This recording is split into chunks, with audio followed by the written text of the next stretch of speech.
তাহলে আওয়ামী লীগের উপর ভরসা জামাতও করতেছে, আবার আওয়ামী লীগের উপর ভরসা বিএনপিও করতেছে।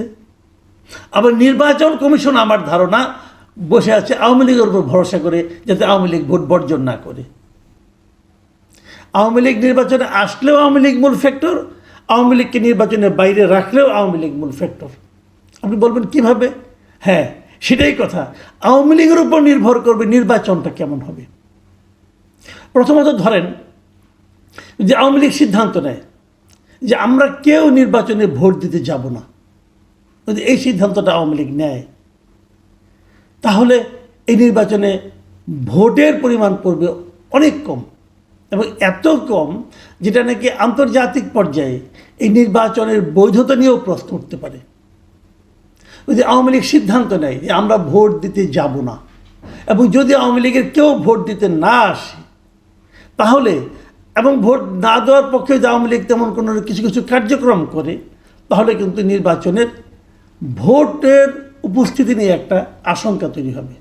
আসসালামু আলাইকুম প্রিয় দর্শক, দুদিন আগে আপনারা দেখেছিলেন যে হিউম্যান রাইটস ওয়াচ তারা একটা প্রতিবেদন দিয়েছিল বাংলাদেশের মানবাধিকার পরিস্থিতি সম্পর্কে, এবং সেখানে তারা বলেছিল যে সন্ত্রাস দমন আইনের মাধ্যমে এই সরকার যেভাবে বিভিন্ন রাজনৈতিক দলকে নানাভাবে নিপীড়ন করছে, রাজনৈতিক নেতৃবৃন্দকে নিপীড়ন করছে, তারা সমালোচনা করেছিল। এবং রাজনৈতিক দল যারা নাকি সরকারের নিপীড়নের শিকার হচ্ছে বলে হিউম্যান রাইটস ওয়াচ বলেছিল, তাদের মধ্যে মূলত রাজনৈতিক দল হলো আওয়ামী লীগ। আওয়ামী লীগ সম্পর্কে তারা বলেছিল যে আওয়ামী লীগকে স্পেস দেওয়া উচিত।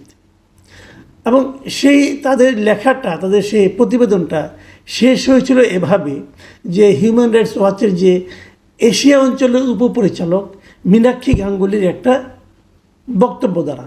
সেই বক্তব্যটা নিয়ে অনেক কথা বলেছেন। আমিও এর আগে কয়েকদিন আগে এটা নিয়ে আলোচনা করেছিলাম, এবং উনি কী বলেছিলেন সেটা আমি বাংলায় অনুবাদ করে বলেছিলাম। সেটা নিয়ে নানা রকম মানে আপনার বিতর্ক ঠিক বলবো না, অনেকে সন্দেহ পোষণ করেছিলেন যে আসলেই কি ইংরেজিতে তিনি তাই বলেছিলেন। তো আমি ওটুকু ইংরেজিটা একটু পড়ে শোনাই আপনাদেরকে। তিনি বলেছিলেন যে the interim government should instead focus on creating conditions for safe and participatory elections. মানে মূল কথা হলো যে অন্তর্বর্তীকালীন সরকারের এই সমস্ত টর্চার যেগুলো আছে, এগুলো এই যে এন্টি টেররিজম ল এটসেট্রা, এগুলো না করে বরং তাদের অধিকতর মনোযোগ দেওয়া উচিত কিসে? একটা নিরাপদ ও অংশগ্রহণমূলক নির্বাচনের পরিবেশ তৈরি করার জন্য। মাথায় রাখবেন, পার্টিসিপেটরি ইলেকশন, এই কথাটা কিন্তু ওনারা বলেছিলেন। এখন পার্টিসিপেটরি ইলেকশন আপনি কীভাবে করবেন? যদি যেই নির্বাচনে আওয়ামী লীগ ইলেকশন করতে পারবে না, এটা এখন মোটামুটি বোঝাই যাচ্ছে তারা আওয়ামী লীগকে নির্বাচন করতে দেবে না, আওয়ামী লীগকে নির্বাচনের বাইরে রাখবে। মানে ব্যালটে পেপার আপনি যখন ভোট দিতে যাবেন, সেখানে নৌকা মার্কার কোনো প্রতীক থাকবে না। এবং আজকে আমি যেটা দেখলাম যে জাতীয় পার্টির একটা সমাবেশ ছিল, সেটাকেও কিন্তু পুলিশ ভেঙে দিয়েছে। কাজে আমার সন্দেহ হচ্ছে যে লাঙ্গল মার্কাও হয়তো থাকবে না। তো নৌকা মার্কা থাকবে না, লাঙ্গল মার্কা থাকবে না, তারপর আপনি একটা ইতিহাসের সর্বশ্রেষ্ঠ নির্বাচন করে ফেলবেন। সেই নির্বাচন কিভাবে পার্টিসিপেটরি হবে এটা বলা বড় কঠিন। কিন্তু হিউম্যান রাইটস ওয়াচ যত কিছুই বলুক না কেন, এবং উনি কেবল হিউম্যান রাইটস ওয়াচ কেন, আরও 20টা আন্তর্জাতিক সংগঠন যতই অন্তর্ভুক্তমূলক অংশগ্রহণমূলক নির্বাচনের কথা বলুক না কেন, যতই বলুক, আলটিমেটলি আওয়ামী লীগ নির্বাচনে সম্ভবত আমার যতটুকু উপলব্ধি হচ্ছে এই সরকারের কর্মকাণ্ড দেখে হয়তো আগামী নির্বাচনে আওয়ামী লীগ থাকছে না। যদি আওয়ামী লীগ না থাকে তাহলে নির্বাচনটা কেমন হবে? আসলে আমার আজকের আলোচনার প্রতিপাদ্য বিষয় হলো এটাই যে আওয়ামী লীগ নির্বাচনে থাকবে না, তাহলে নির্বাচনটা কেমন হবে? তাহলে কার সঙ্গে কার প্রতিদ্বন্দ্বিতা হবে? আপনারা হয়তো সবাই বলবেন কেন বিএনপি এবং জামাত ইসলামের প্রতিদ্বন্দ্বিতা হবে।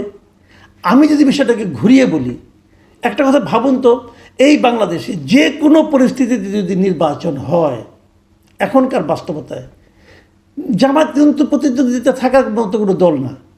আওয়ামী লীগ এবং বিএনপি নির্বাচনে প্রতিদ্বন্দ্বিতা করবে, কিন্তু যেহেতু আওয়ামী লীগ নেই, জামাত প্রতিদ্বন্দ্বিতা করবে। এবং ইন্টারেস্টিংলি জামাত এখন মনেও করে, জামাতের অনেক নেতৃবৃন্দকে আমি বলতে শুনেছি, ভাবতে শুনেছি, তাদের সঙ্গে আমি আপনার অফ রেকর্ডে কথা বলার সময় শুনেছি, ওনারা আশা করছেন ওনারা কিন্তু নির্বাচনে বিজয়ী হয়ে ক্ষমতায় আসতে পারেন। কিসের উপর ভিত্তি করে তারা ক্ষমতায় আসতে চাচ্ছেন? তাদের এই হিসাবটা কি একেবারেই হাস্যকর? তারা কি কল্পনার জগতে আছেন? আমার কিন্তু তা মনে হয় না। তাদের একটা হিসাব আছে। সেই হিসাবটা কি? আমি সেই কথাটাই বলতে চাচ্ছি। সেই হিসাবটা হলো আমার বিবেচনায় আওয়ামী লীগ বলেন, জাতীয় পার্টি বলেন, এরা যদি নির্বাচনের বাইরেও থাকে, তারপরেও আসন্ন যে নির্বাচনটা হবে সেই নির্বাচনে আমার বিবেচনায় মূল ফ্যাক্টর হবে আওয়ামী লীগ। আবার যদি আওয়ামী লীগ সিদ্ধান্ত নেয় আমরা ভোট দেব, কিন্তু বিশেষ একটা দলকে পাশ করাবো, সেটা করার অ্যাবিলিটিও আওয়ামী লীগের আছে।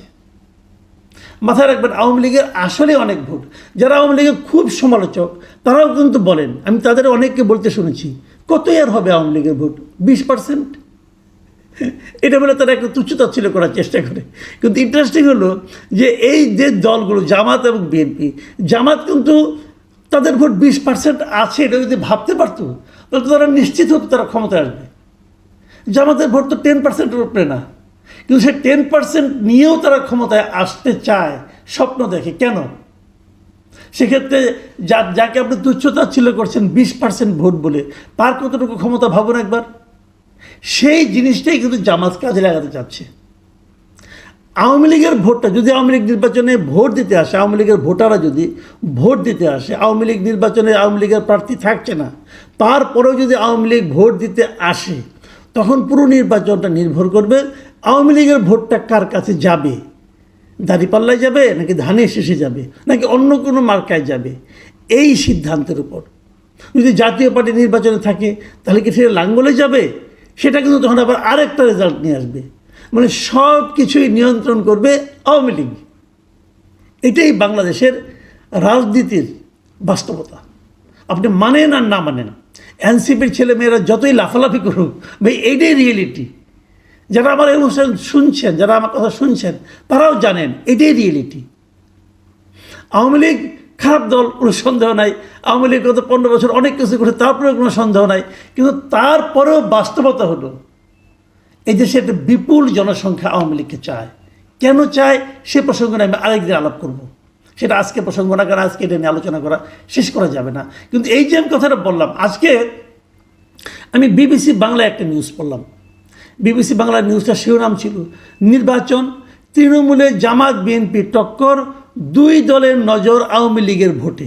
খেয়াল করুন, দুই দলের নজর আওয়ামী লীগের ভোটে। ওনারা তৃণমূলের একটা জেলাকে নিয়ে আসছে, একটা জেলাকে কেস স্টাডি হিসেবে তারা নিয়ে আসছে। ইন্টারেস্টিং বাংলাদেশের ডেমোক্রেসি, বাংলাদেশের ইলেকশন সিস্টেম।